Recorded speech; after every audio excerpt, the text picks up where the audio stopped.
해야지, 바깥. 짜장아. 겁나 싫어? 사장이 겁나 싫어? 히트다, 히트, 진짜. 아니, 고양이는 도대체 왜 물을 안 마시는 거야? 근데 왜 변기에 있는 물은 왜 마시는 거야? 너네 사막에서 왔다면서 왜 물을 싫어하는 거야? 사장아, 대답해봐. 도대체 알 수가 없는 이 고양이들. 고양이는 태생이 사막에서 유래한 동물이라 물을 잘 먹지 않습니다. 야생에서는 사냥으로 잡은 먹이만으로도 충분히 수분 섭취가 가능했기 때문이죠. 하지만 가정에서 반려하는 집고양이들의 경우 사료만으로는 충분한 수분 보충이 되지 않습니다. 고양이에게 수분 섭취가 중요한 이유는 체내의 수분이 적으면 혈액량이 줄고 몸 구석구석으로 혈액 공급이 충분히 되지 않아 산소가 부족해지고 노폐물 배출이 어려워 질병의 원인이 되기 때문입니다. 실제로 고양이 사망 원인 2위가 물을 잘 먹지 않아 걸리는 병인 신부전증이라고 합니다. 100번 강조해도 부족함 없는 고양이 음수량. 오늘은 너무나 까다로운 고양이 음수량 늘리는 꿀팁. 그 꿀팁에 대해서 자세히 알아보도록 하겠습니다. 첫 번째, 신선한 물을 제공하기. 새 물을 떠다 주면 귀신같이 와서 마시는 고양이들이 있지 않나요? 혹은 수도꼭지나 변기인 물을 마시는 고양이들이 있을 거예요.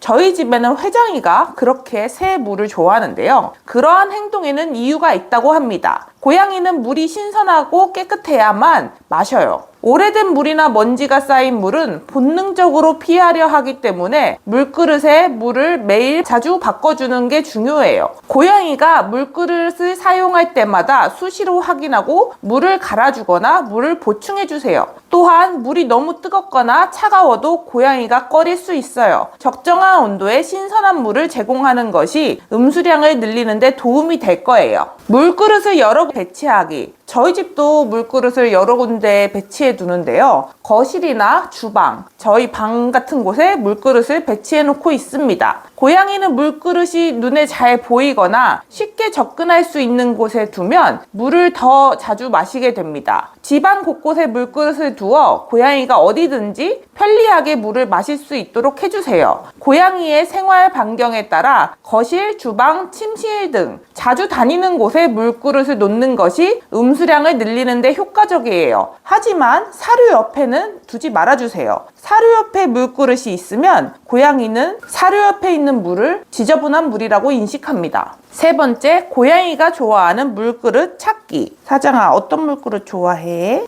집에 둔 물그릇의 소재를 한번 살펴보세요. 플라스틱, 스텐, 유리, 도자기. 어떤 소재를 사용하고 계신가요? 이 소재에 따라 고양이가 좋아하는 정도가 다르다는 걸 알고 계셨나요? 고양이의 뛰어난 감각기관은 이 미묘한 차이를 구분해내고 각각의 취향을 발현한답니다. 어떤 고양이는 플라스틱 그릇을 좋아하지만 많은 고양이들은 스테인리스나 도자기로 만든 그릇을 더 선호해요. 저희 집 고양이들 같은 경우 도자기로 만든 그릇을 좋아합니다. 플라스틱은 시간이 지나면 물에 냄새가 배거나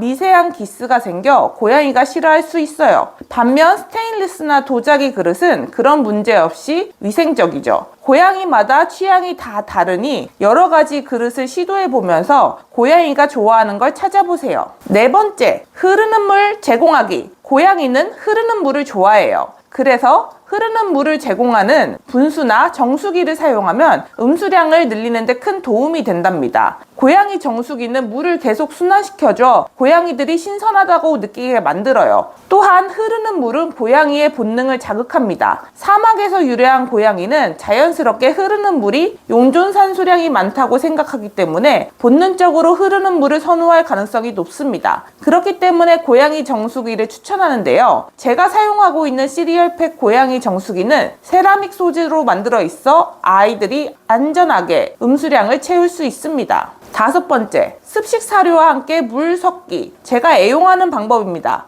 특히 우리 사장이는 물을 챙겨 먹는 스타일이 아니어서 자연스러운 수분 섭취를 유도해야 하는데요. 안돼 사장아, 너 밥값 해야지. 건식 사료만 먹는 고양이는 음수량이 부족해질 수 있어요. 그래서 습식 사료를 제공하면 자연스럽게 수분 섭취량이 늘어나게 돼요. 고양이가 습식 사료를 잘 먹는다면 따로 물을 주지 않아도 될 만큼 음수량에 도움이 됩니다. 6번째, 물그릇에 얼음 넣기. 고양이가 여름철이나 더울 때 시원한 물을 더 좋아해요. 물그릇에 작은 얼음을 넣어주면 고양이가 얼음에 관심을 가지면서 물을 더 자주 마시곤 한답니다. 저희 회장이도 종종 그런 방법으로 물을 주고 있어요. 얼음이 녹으면서 물이 시원해지기도 하고 고양이가 얼음을 장난감처럼 느껴서 물그릇에 흥미를 가질 수 있어요. 특히 더운 날씨에는 이 방법이 유용하답니다. 반대로 겨울철에는 살짝 따뜻한 물을 주는 것도 아이들 음수량에 도움이 된답니다. 7번째, 고양이 전용 음료 제공. 일반 물을 잘 마시지 않는 고양이들에게는 고양이 전용 음료를 시도해 볼 수 있어요. 예를 들어 고양이가 좋아하는 육수나 맛이 가미된 물을 제공하면 음수량이 늘어날 수 있어요. 이건 제가 자주 급여하는 고양이 드링크인데요. 98%가 물인데 아이들이 좋아하는 향과 성분이 들어가 있어 상당히 잘 먹습니다. 저는 이걸 습식 사료와 같이 급여하고 있어요. 저희 애들 기호성이 까다로운 편인데 이건 엄청 잘 먹더라고요. 강력 추천드립니다. 오늘은 고양이가 물을 싫어하는 이유와 음수량을 늘리는 방법에 대해 알아봤습니다. 이렇게 음수량을 챙겨주는 게 귀찮다고요? 근데 집사님들, 아이들이 아프기 시작하면 예방하는 것보다 병원비가 더 많이 들어갑니다. 꼭 돈 때문은 아니지만 아이들이 아프지 않고 오래 살면 우리도 행복하잖아요. 아이들 음수량 늘리는 꿀팁이 있다면 공유해주세요. 여기까지 사장이와 시리얼 펫이었습니다. 사장이 밥값 끝. 퇴근.